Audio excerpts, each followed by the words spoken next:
ज्ञानदा देवी का घर हर तरह से भरा पूरा था, लेकिन उनकी नई बहू कामिनी के आने के बाद उन्हें एक अजीब समस्या महसूस होने लगी। कामिनी घर के सारे काम मन लगाकर करती थी, सभी से प्यार से बात करती थी, लेकिन जैसे ही काम खत्म होता वह तुरंत अपने कमरे में जाती और दरवाजा बंद कर लेती थी। खाना खाते समय या शाम की चाय के समय के अलावा कामिनी शायद ही कभी कमरे से बाहर निकलती थी। ज्ञानदा देवी को यह बात बहुत अखरती थी। वह अक्सर अपने बेटे आकाश से कहती, आकाश, यह कैसी बहू है, न किसी से बात करती है, न घर में बैठती है, यह कमरा क्यों बंद कर लेती है, क्या हम इसे पसंद नहीं है? मुझे लगता है कि यह घर से भागने की योजना बना रही है। आकाश अपनी माँ को समझाता, माँ, वह थोड़ी शर्मीली है और उसे अपनी पढ़ाई पूरी करनी है, इसलिए शायद वह कमरे में पढ़ती होगी।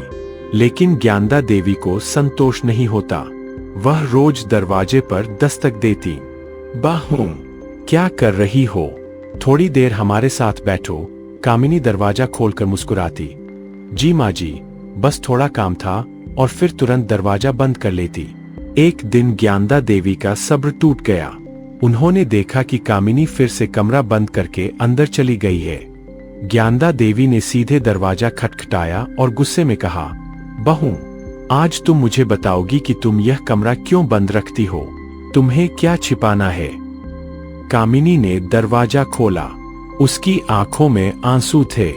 वह बोली, माँ जी, मुझे माफ कर दीजिए, मैं आपसे कुछ छिपा नहीं रही।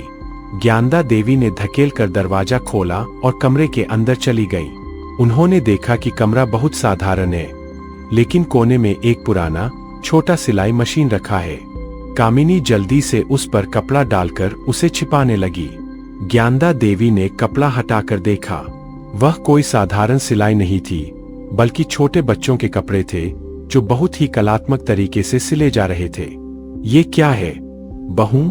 ज्ञानदा देवी ने पूछा, तुम बच्चों के कपड़े क्यों सिल रही हो, और ये सिलाई मशीन कहाँ से आई? कामिनी रोने लगी और बोली, माँ जी, आपको पता है कि मेरे पिताजी अब नहीं है। मेरी छोटी बहन की शादी अगले महीने है। हम सब बहुत खुश हैं, लेकिन हमारे पास इतने पैसे नहीं है कि हम उसे अच्छा दहेज या तोहफा दे सके। उसने आगे कहा, मैं नहीं चाहती कि बहन को ससुराल में मेरी तरह ताने सुनने पड़े कि वह गरीब घर से आई है। इसलिए मैंने रात दिन मेहनत करके यह छोटे बच्चों के कपड़ों का ऑर्डर लिया है। मैं इसे बेचकर जो भी पैसा कमाऊंगी वह सब अपनी बहन को दूंगी। ज्ञानदा देवी को आश्चर्य हुआ। कामिनी ने आगे कहा, मैं नहीं चाहती थी कि आप लोगों को यह सब पता चले। मुझे डर था कि आप लोग क्या सोचेंगे कि आपकी बहू घर में बैठकर सिलाई कर रही है।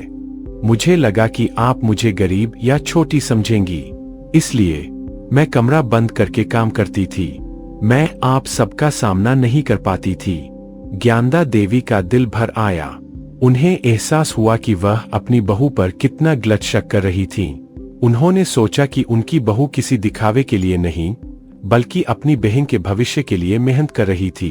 उन्होंने कामिनी को गले लगाया, अरे पगली, तुम इस काम को छिपा क्यों रही थी?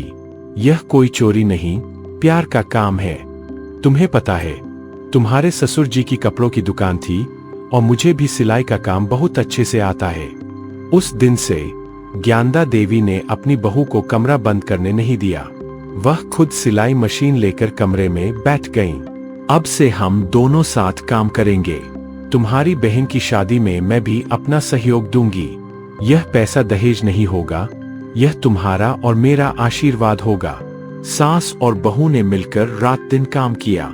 ज्ञानदा देवी ने अपने अनुभव से कामिनी की मदद की, जिससे काम दुगनी तेजी से होने लगा।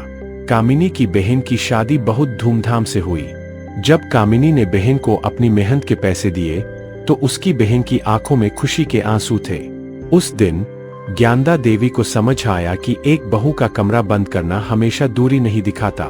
कभी कभी वह अंदर से चल रहे प्यार, संघर्ष और त्याग को भी छिपाता है।